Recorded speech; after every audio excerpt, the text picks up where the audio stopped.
can be used against them to help. Yeah, that's some bullshit. What would that mean to you? It would mean so much because it would be a justice. It would be a Damn right for your kids. Now, critics of the High Court's decision in Maryland to allow lyrics to be used in the court of law, they say that is discriminatory and also suppresses art. As for here in Chicago, the investigation into Aaron's murder, Chicago police say the detectives are still investigating. I bet they are. That's code for too many murders to work on.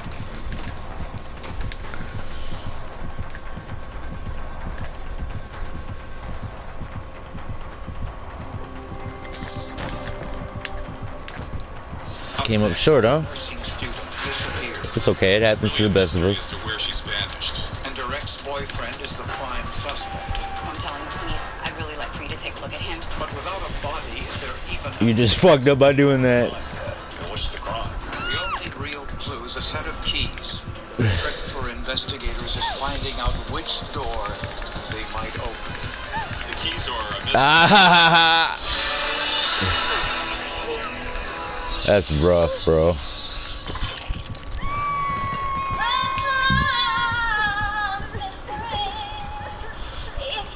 Ever since she was a little girl, Tamika Houston wanted to be a professional singer. And many thought she had the talent to She does. Or she did. I mean, that's talent. She would practice her songs. She tried out for American I think I've seen this. outside, I think, for a day. She was devastated when she didn't make the first cut. What? They don't know what the fuck they're missing out on. in the entertainment business. Yeah, you gotta be shallow. Tamika decided to enter nursing school. When classes ended and summertime came, Tamika finally had some free time. She didn't have class to report to. She didn't have a job to go to every morning. She was very spontaneous. She was the type of person to get in her car and kind of go. And that's what everyone thought had happened when they couldn't get in touch with her. But after 2 weeks passed, her family became alarmed. Yeah, that's too long. I called police and said that there's clearly something wrong. I can't locate my niece. She's not returning anyone's phone calls. Tamika was 24 years old, and it's perfectly acceptable for someone who doesn't want to call someone to not call them. Police in Spartanburg, South Carolina, went to Tamika's house. Her car was gone, and the doors were locked.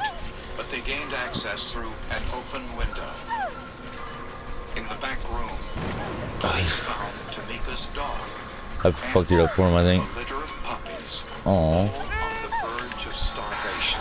Aww. I remember the detective coming and telling me that she loved animals and she would not have left her animals. I bet you she freaking out about the dogs. Where she'd gone. I want to kill whoever killed her. On the lookout bulletin Or took her. Tamika's car, Yeah, she did. 1991 black Honda. It could have been a traffic accident off the side of a road, and which would still be a tragedy, but it would be a criminal tragedy. Family and friends put up missing person flyers all over town. As a mother, it's very difficult not knowing where my daughter is and hoping that and thinking that she's okay and safe. Police checked Tamika's cell phone and credit card records, and there had been no activity during the time she'd been missing. Tamika's ex-boyfriend, Terrence Moss, went to police and offered his assistance. I don't blame him. Tamika until 3 months earlier when they broke up. There was an I bet he incident at regrets her it, house huh? where she accused him of hitting her and striking her.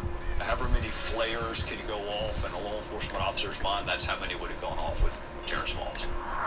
Moss said he knew nothing about Tamika's disappearance, although he admitted the assault, claiming it was a one-time incident. Could be. I actually punched her. It happens. Fell down on my knees and I That's started praying, and I was like, "There's just so many demons in here that, we're becoming physical with each other now that we just need to separate." Because of that incident, Women could do that to you, though. Tamika had filed an assault charge against Moss, and she disappeared. He can cut you down real bad. 2 weeks before she was to appear in court. She was That's a victim of fishy. domestic violence. She's supposed to go to court and testify against this guy. As we kept pressuring and pushing and repeating questions to him, he became agitated and finally just shut down from us and refused to talk to us completely. suspect number 1. 1 month had passed. What a little bitch, bro. Why are you camping? And police were no closer to finding her. She could still be alive. You're such a fucking camping piece of shit. Undercurrent of a sense of hope. Then, a tenant in a There nearby apartment complex called police. Yeah.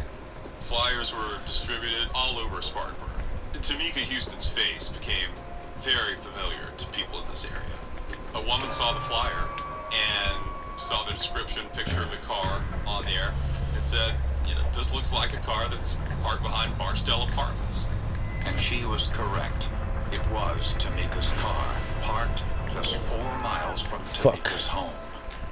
Cars are easy to track with respect to license tags and VIN numbers, and in many instances, cars are more distinctive in some ways than people are. No one living in the apartment saw anyone driving the car or parking it. Inside, police found no forensic evidence, no blood, and no sign of a struggle. The only clue was a partial fingerprint, which didn't match Tamika's ex-boyfriend, Terrence Moss, or anyone in the National Fingerprint Database. The car wasn't the treasure trove I'm sure police had hoped. But investigators did find a set of keys on the passenger side floor. You could see that one looked like an automobile key and one looked like a house key. Keys worked in Tamika's car. So we thought maybe those were the keys to Tamika's house. But they didn't work there either. The keys don't belong to Tamika Houston, so maybe they belong to the person responsible for her disappearance. The keys were dusted for fingerprints, but none were found. Then investigators noticed a code on one of the keys. It had a special stamp on it. It was stamped with AA14. Nothing that indicates who cut the key, who put the stamp on it. It was just a fucking key with leg. a stamp. Investigators took the key Nice. to all the locksmiths in the area. Way over there, wow. Miraculously, Alright. one of them was able to identify it. He said, I can tell you who I made it for. So he pulls his records out, and after looking through his records for a while, he finds who that code was, and that was for Fremont School Apartments. That's a great break. It's a great break. It is amazing how much luck the hard workers have. It's amazing. Oh, it's fucking no Ed. I'm popping it. The government converted it into some public housing. Detectives tried the key in each of the 46 apartments. Strangely, it didn't open any of them. But Cause somebody it changed opened it. a storage area. Oh, I've seen that. Yeah, I knew I'd seen that It fit a episode. door in the basement. And the door that it fit in the basement, when it opened up, that was an apartment that was closed. It had been taken offline because of flood issues. I bet. Investigators asked forensic technicians to look for possible evidence inside that room. We ended up seizing all the evidence out of that offline apartment, and it was a tremendous amount, and we processed it for any kind of DNA or anything for Tamika. And it ended up being a dead end also. No one in the apartment complex had seen a woman matching Tamika's description. There was a lot, I think, false hope during that time. Then the apartment manager offered a possible explanation. When a tenant is evicted, maintenance often removes the entire doorknob from the evicted tenant's apartment door and replaces it with a doorknob from another apartment. So that the person who moved out can't come back later with a copied key and enter that apartment again. Makes sense. Unfortunately, they didn't keep good records of which doorknobs were swapped, meaning the doorknob from the basement unit could have come from any apartment in the complex.